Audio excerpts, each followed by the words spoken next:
Good morning दोस्तों। Thank you for watching my YouTube channels. दोस्तों आज हम चर्चा करेंगे कि हमारा जो ब्रेन होता है और माइंड, इन दोनों के बीच में क्या अंतर होता है। सो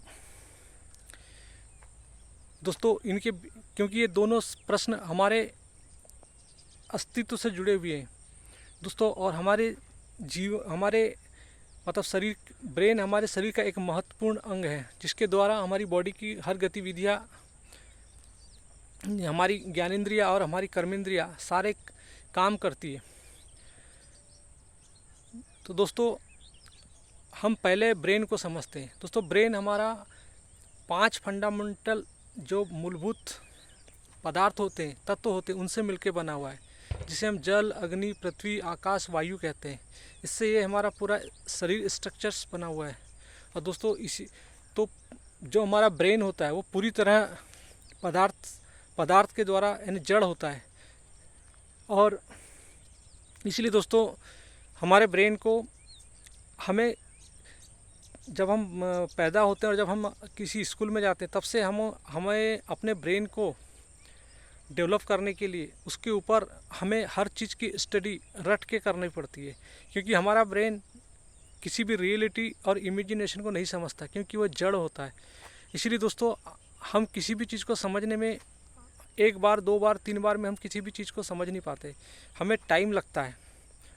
और दोस्तों शुरू में तो बिल्कुल भी नहीं। जब हम यानी हमारे शरीर के अंदर सिर्फ वही चीज़ों को हम जान सकते हैं जो हमारे डीएनए से हमें आया है। दोस्तों हमारे डीएनए में खाना पीना, सोना, सेक्स यानी काम, क्रोध, लोभ, मोह, मद, मात्सर्य, ये वृत्तियाँ हमारे डीएनए से आई हुई है। तो दोस्तों हमारे शरीर में पहले से विद्यमान है। तो हम प्राकृतिक गतिविधियों के आधार पर हम अपनी मूलभूत आवश्यकताएं को समझ सकते हैं और कर सकते हैं, और उसका अपने अपने शरीर को नर्चर करने के लिए मतलब उपयोग कर सकते हैं। लेकिन दोस्तों हमारे पास एक माइंड होता है, और माइंड का काम होता है दोस्तों कि बगैर माइंड के हमारा ब्रेन कुछ भी नहीं कर पाता। दोस्तों माइंड वो चीज़ है जिसके अंदर, जिसको बोलते हैं अंतःकरण। अंतःकरण मतलब मन, बुद्धि, चित्त, अहंकार। और दोस्तों ये मन, बुद्धि, चित्त, अहंकार के द्वारा ही हमारे जो डीएनए में बैठे हुए जो षट रिपु जो है उनकी गति, उनको समझा जाता है, क्योंकि काम, क्रोध, लोभ, मोह, मद, मात्सर्य, ये सब प्रकृति त्रिगुणात्मक है, जिसको हम तम, रज, सत कहते हैं। और दोस्तों ये सब चीज़ एक सटल फॉर्म में, जिसको हमारी स्थूल आंखें देख नहीं सकती, सिर्फ हम उसको अपनी चेतना के आधार पर समझ सकते हैं। जैसे दोस्तों चेतना हमारे लिए, चेतना वो होती है, चेतना परमात्मा की दी हुई वो शक्ति है जिसके आधार पर हम संसार की हर वस्तुओं को समझ सकते हैं। क्योंकि परमात्मा की जैसे एक मोमबत्ती जो होती है, मोमबत्ती या दिए का प्रकाश संसार के दसों दिशाओं में फैलकर अपनी रोशनी से अंधेरे को दूर करता है। दोस्तों उसी प्रकार परमात्मा की चेतना इस संसार रूपी अज्ञानता जो भरी हुई है, उसकी चेतना से हम संसार की हर वस्तु को जान सकते हैं। जैसे हम आँखों से देख सकते हैं, कानों से सुन सकते हैं, नाकों से स्मेल ले सकते हैं, यानी हर गतिविधियाँ उस परमात्मा की चेतना के द्वारा ही हम अपने जीवन में समझ सकते हैं, क्योंकि चेतना ही हमारे जीवन का आधार है दोस्तों। इसीलिए, और चेतना से मतलब इट मीन्स कि मतलब जो हमारा जो माइंड होता है दोस्तों, माइंड एक ऐसा तत्व होता है जो जिसका अध्ययन, हमें माइंड को यदि हमको जानना है तो दोस्तों हमें हमारे अस्तित्व के, इसका नॉलेज हमारे अस्तित्व के ग्रंथों के पास मिलेगा दोस्तों। जैसे आदि हमें हमारे ब्रेन में यदि कुछ बायोलॉजिकली फॉल्ट आ जाता है, या हमारे अंदर कुछ एक्सीडेंटल कोई चीज़ हो जाती है, हमारे ब्रेन में कहीं चोट लग जाती है, तो दोस्तों हम उसको डॉक्टर के पास जाके उसको ट्रीटमेंट करा लेते हैं, क्योंकि वो पदार्थ का ट्रीटमेंट होता है। ब्रेन एक पदार्थ होता है, ब्रेन में कुछ यदि प्रॉब्लम्स है तो हम डॉक्टर के पास, डॉक्टर कैन ट्रीट और ब्रेन। बट दोस्तों यदि हमारे माइंड, मन, बुद्धि, चित्त, अहंकार हो तो डॉक्टर कैन नॉट हील और माइंड एक्टिविटी। तो दोस्तों माइंड एक ऐसा शुद्ध अंतकरण, एक ऐसा सॉफ्टवेयर होता है जो हमारे अस्तित्व के ग्रंथ जैसे उपनिषद है, श्रीमद् भगवद गीता है, इनके माध्यम से ही हम इनको स्टडी करके ही समझ सकते हैं। और दोस्तों जब तक हम इनको स्टडी नहीं करेंगे तब तक हमारे अंदर ये सूक्ष्म तत्वों का ज्ञान बिल्कुल भी नहीं होगा। जो क्योंकि ये ज्ञान अज्ञान ये हमें दिखाई नहीं देता है, ये हमारे चेतना के आधार पे हमें समझना पड़ता है। तो दोस्तों हमारे पास दो अद्भुत चीज़ें हैं कि हमारे पास ब्रेन है और हमारे पास कहना चाहिए शुद्ध अंतःकरण है, और हमें शुद्ध अंतःकरण का उपयोग हमेशा संसार को जानने के लिए करना है। दोस्तों ज्ञान, हमें भौतिक चीज़ों का ज्ञान तो अर्जित करना ही करना है, लेकिन दोस्तों साथ में हमें आत्मज्ञान भी करना है। लोग जनरली दोस्तों हमारे को जो शरीर के माध्यम से जो हमारी कर्मेंद्रिया सेंसेस मिली है, हम उसी के आधार पर ज्ञान को इकट्ठा करते हैं और अपनी ज़िंदगी जीने लगते हैं। और दोस्तों हम उसी जो हमारी जो जैसे 5 सेंसेस जो होती है, जो आउटर वर्ल्ड में देखती है, उसी के आधार पे हम अपनी ज़िंदगी को जीने लगते हैं और उसी को सच मानने लगते हैं। लेकिन दोस्तों ये व्यवहारिक जीवन में सत्य कहलाता है, लेकिन वास्तविकता में ये सत्य नहीं है, क्योंकि आप जो कुछ भी देखते हैं सब चीज़ परिवर्तनशील है। इस प्रकृति में ऐसा कोई चीज़ नहीं है जो परिवर्तनशील नहीं है। हमारा ब्रेन भी डेवलप होता है, हमारा ब्रेन भी परिवर्तनशील होता है। विचारों के माध्यम से हमारे ब्रेन में भी मतलब परिवर्तन आ जाता है।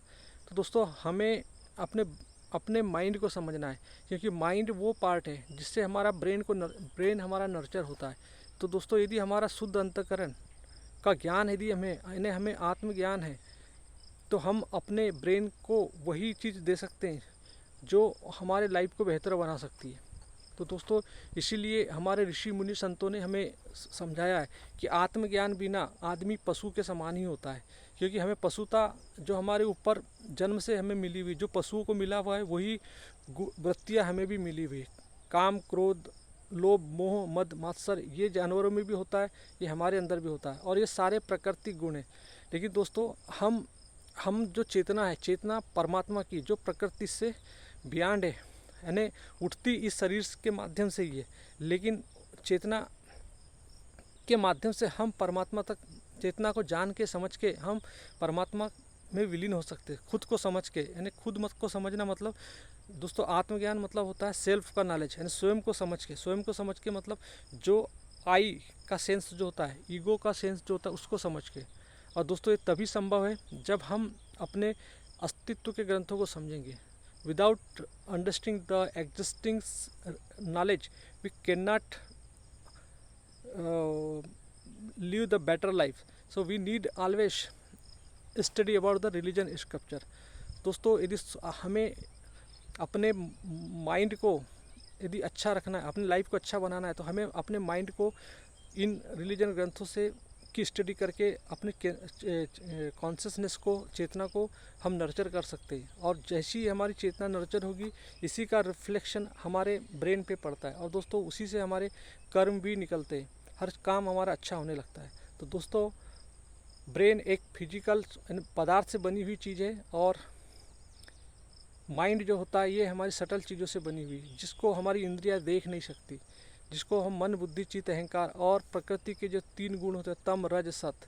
और दोस्तों ये 3 गुण प्रकृति जो हमारी वास्तविक वृत्तियाँ है, काम, क्रोध, लोभ, मोह, मद, मात्सर्य, ये इन्हीं के आधार पे इसका बाइफर्केशन है। तो दोस्तों हम समझ सकते हैं कि तमस जैसे आलस्य का होता है, रजो मतलब राजसिक प्रवृत्ति का होता है, और सतो मतलब हमें सत्य की ओर प्रेरणा के लिए आगे बढ़ा जा सकता है। और दोस्तों इसी के आधार पे हम अपना जीवन को बेहतर जी सकते हैं। तो दोस्तों हमें हमेशा अपने माइंड की गतिविधि, क्योंकि दोस्तों आपको कोई भी डॉक्टर आपके माइंड का ज्ञान नहीं दे सकता। दोस्तों आपको इसके लिए धार्मिक ग्रंथों का ही साथ लेना पड़ेगा, ऋषि मुनियों का ही साथ लेना पड़ेगा, क्योंकि जो हमारे जो ऋषि मुनियों ने हमें उपनिषद दिया है, श्रीमद् भगवद गीता दी है, भारतीय छठ दर्शन दिया है, जिसको पूरे विश्व ने एक्सेप्ट किया है, वेदांत दर्शन इंडिया भारत की देन है, जिन्होंने कहना चाहिए हमें वेदांत दर्शन दिया, जिसके माध्यम से हम स्वयं को समझ सकते हैं, स्वयं को जान सकते हैं कि मैं कौन हूँ, उस ईश्वर को समझ सकते हैं, उस परमात्मा को समझ सकते हैं, हम अपने अस्तित्व को समझ सकते हैं। तो दोस्तों और इसको समझने के लिए जब तक हम अपने वेदांत को नहीं पढ़ेंगे दोस्तों, हम अपने अस्तित्व को नहीं समझ सकते। और यही दोस्तों हमारे अंदर जो माइंड की एक्टिविटी होती है कि आत्मज्ञान मतलब कुछ नहीं होता, स्वयं को जानना, यानी स्वयं के जो सटल बॉडी नॉलेज जो है, इस प्रकृति के त्रिगुणात्मक गुणों को जानना और अहंकार की एक्टिविटी को जानना। दोस्तों जिन्होंने ये चीज़ सीख लिया, ये समझिए कि उन्होंने उनको आत्मज्ञान हो गया, और बस वे निश्चित ही उस सत्य तक पहुंच जाएंगे। तो दोस्तों, हमारे जीवन में सिर्फ समझना है, जानना है, जिज्ञासा रखनी है और आगे बढ़ना है। तो दोस्तों, शरीर को ये जैसे हमारे अष्टवक्र गीता में कहा, अष्टवक्र मुनि ने कहा है कि यह मेरा शरीर है, मैं यह शरीर नहीं हूँ। हम आदि शंकराचार्य ने पूरे सठ निर्वाण षटकप में पूरा अपना विस्तार से समझाया है कि मनोबुद्धि अहंकार चित्त नाहम न चो स्रोत जीवा न च घरा नेत्रा न च वेम भूर्मि न तेजो न वायु चिदानंद रूपम शिवोहम शिवम। दोस्तों, न हम मन है, न बुद्धि है, न चित्त है, न अहंकार है, न हम जल है, न अग्नि है, न पृथ्वी है, न आकाश है, न वायु है, न धरती है। हम शुद्ध चेतना यानी प्रकृति की चेतना का शुद्धतम रूप शिव है। तो दोस्तों, इस प्रकार से हमें हमारी चेतना को नर्चर करने के लिए स्टडी करना चाहिए और अपने जीवन को बेहतर बनाना है। दोस्तों, ये आई थिंक कि मतलब हमें आपको समझ आया हो कि ब्रेन और माइंड में क्या फ़र्क होता है। तो दोस्तों, हमें जब तक हमारी जो हम तीसरी आँख जिसको बोलते हैं कि जो हमारे आंतरिक दृष्टि को देखते हैं, जिसके आधार पे हम सटल चीज़ों को, सूक्ष्म चीज़ों को देखते हैं, सूक्ष्म चीज़ का ज्ञान ही जीवन को बेहतर बनाता है दोस्तों। क्योंकि स्थूल चीज़ का ज्ञान तो हमें दिखता है, लेकिन स्थूल चीज़ का ज्ञान हमें सुख नहीं देता, हमें सिर्फ भौतिक चीज़ों को इकट्ठा करने का ज्ञान देता है। लेकिन दोस्तों, सूक्ष्म चीज़ों का ज्ञान हमें आंतरिक ज्ञान उस परम सत्ता से मिलाने का काम करता है। तो दोस्तों, और ये ज्ञान हमें परम शांति देता है। हमारे चेतना का जो स्वरूप है, यानी शांति का प्रतीक है, आनंद है, सुख है, करुणा है, विवेक है, ये शांति प्रदान करता है। तो दोस्तों, आई थिंक आपको समझ आया हो। थैंक यू दोस्तों, हैव ए नाइस डे।